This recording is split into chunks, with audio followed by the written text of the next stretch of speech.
এই রাষ্ট্রের মালিক জনগণ, তারাই করবে নির্বাচন। আমরা এবার চলে যেতে চাই দ্বিতীয় প্রশ্নের দিকে। প্রিয় দর্শক, ওনার কাছে নিতা রায় চৌধুরীর কাছে দ্বিতীয় প্রশ্নটি ছিল, কি কারণে আপনার দল আপনাকে মনোনয়ন দিয়েছে? আমি নির্বাচনে অংশগ্রহণ করার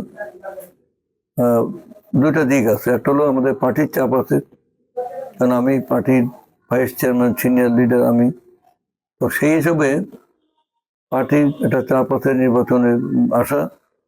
আর অন্যদিকে এলাকার জনগণের ইচ্ছা এবং চাহিদা যে আমি নির্বাচনে আসি। আমরা শুনলাম উত্তরটি, এই বিষয়ে আপনি কিছু বলুন।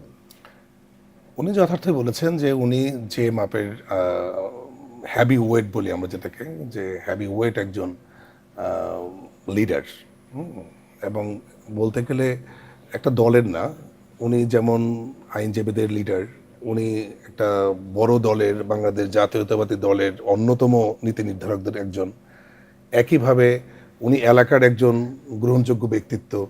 সামগ্রিকভাবে চিন্তা করলে ওনার ওই জায়গাটায় কোনো বিকল্প নাই। ধন্যবাদ। আমরা যেতে পারি এখন পরবর্তী প্রশ্নে। যেহেতু নির্বাচন কমিশনে আমরা সবাই জানি যে প্রার্থীরা তাদের সম্পদের বিবরণ জমা দিয়েছেন, এরপরেও আমাদের প্রশ্ন ছিল জনগণের উদ্দেশ্য থেকে, জনগণের পক্ষ থেকে, যে তার আয়ের মূল উৎস কি। দেখি তার উত্তরে নিতা রায় চৌধুরী কি বললেন। আমার আয়ের উৎস, আমি প্রথমে বলেছি যে আমি সুপ্রিম কোর্টের সিনিয়র অ্যাডভোকেট, অতএব আইন পেশা থেকে আমার উৎস আছে। দ্বিতীয় হলো যে আমার এলাকায় আমাদের জমি জমা আছে, পুকুর আছে, মাছের চাষ হয়, এই সমস্ত কৃষি জমি থেকে আমাদের আয়ের উৎস আছে। এই মূলত দুইটা উৎস, এর বাইরে আমার কোনো উৎস নাই, এবং এটা দিয়ে আমাদের যেভাবে চলে সে ভালোভাবেই চলে, এর বাইরে কিছু নাই। শুনলাম তার তৃতীয় প্রশ্নের উত্তরটিও, নিশ্চয়ই এটাও আপনি মূল্যায়ন করবেন আপনার মতো করেই। আমার মতো মূল্যায়ন এখন একটু বলে নেই, যেহেতু উনি আমাদের কলিগ, উনি বাংলাদেশ সুপ্রিম কোর্টের আইনজীবী, আমিও বাংলাদেশ সুপ্রিম কোর্টের আইনজীবী।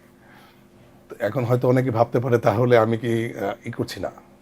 আমি দেখেছেন যে অনেক আইনজীবীকে নিয়ে আমি বলি, বাট তার আর্থিক সততা, তার ব্যক্তিগত সততা, তার ভদ্রতা, তার নম্রতা, তার বিনয়ী, তার যে অন্যান্য যে সামগ্রিক যে গুণাবলীগুলো আছে, আমি এক কথাই বলেছি যে হয়তো সবারই শত্রু থাকে, কিন্তু দেখা যাচ্ছে যে উনি সুপ্রিম কোর্টে এতদিন পর্যন্ত আছেন, ওনার একজন শত্রু খুঁজে পাওয়া যাবে না।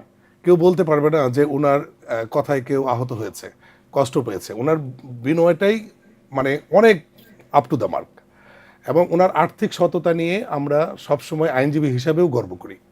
সুতরাং ওই জায়গাটাতে উনি যা বলেছেন, হয়তো একটু কমই বলেছেন, আমরা তাকে আরও অনেক মানে বেটার জানি, এবং ওনার সচ্ছলতা পারিবারিকভাবে কিন্তু উনি অনেক সচ্ছল। এটা কিন্তু বিনয়ের সহিত ওই জিনিসটাকে উনি বলেননি, উনি পারিবারিকভাবে অনেক সচ্ছল, এবং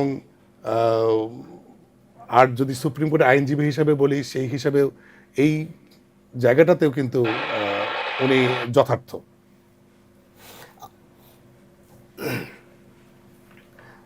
চমৎকার বলেছেন। এর সাথে আমি একটু সম্পূরক প্রশ্ন আপনার কাছে জানতে চাই, সেটা হচ্ছে যে একজন রাজনীতিবিদের বিত্ত বৈভব দরকার না হলেও আর্থিক সচ্ছলতা তো নিঃসন্দেহে জরুরি, হ্যাঁ। এবং রাজনীতি থেকে যারা আয় করেন, যার কোনো পেশা নাই, তার যেই সক্ষমতা, তার যে দেশপ্রেম বা সততা নিয়ে আমরা যে প্রশ্ন তুলতে পারি, একজন পেশাজীবীর কিন্তু সেটা থাকলে আর প্রশ্নটা তোলা সঙ্গত কারণেই সহজ হয় না। তো সেই অর্থে আপনি কি মনে করেন যে আসলে নিতাই রায় চৌধুরীর মতো মানুষ যারা তার পেশা থেকে সচ্ছলভাবে আয় করতে পারেন, রাজনীতিটা কি তাদের জন্য মানে সহজ, এখনকার যে ব্যয়বহুল রাজনীতি? তাদের জন্য সহজই না, শুধু তাদেরই করা উচিত। আমি একটা সময় বোধহয় ওনাকে বলেইছিলাম, হয়তো প্রোগ্রাম দেখলে হয়তো উনি চিনতে পারবেন, সেটা হলো যে আমাদের আসলে 300 নিতাই রায় চৌধুরী দরকার। তার মানে ব্যবসায়ী বড় বড় রাজনীতিতে খুব বেশি প্রয়োজন নেই।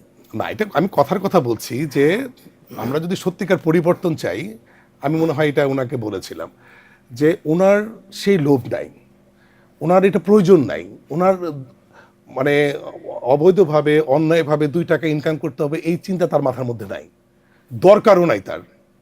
আল্লাহর রহমতে তার সেটা দরকারও নেই, আমরা এটা মাঝে মাঝেই বলতাম। এবং এই মানুষগুলোই সত্যিকার অর্থে আমাদের কাছে আইন প্রণেতা হিসেবে প্রত্যাশিত। চমৎকার বলেছেন, ধন্যবাদ।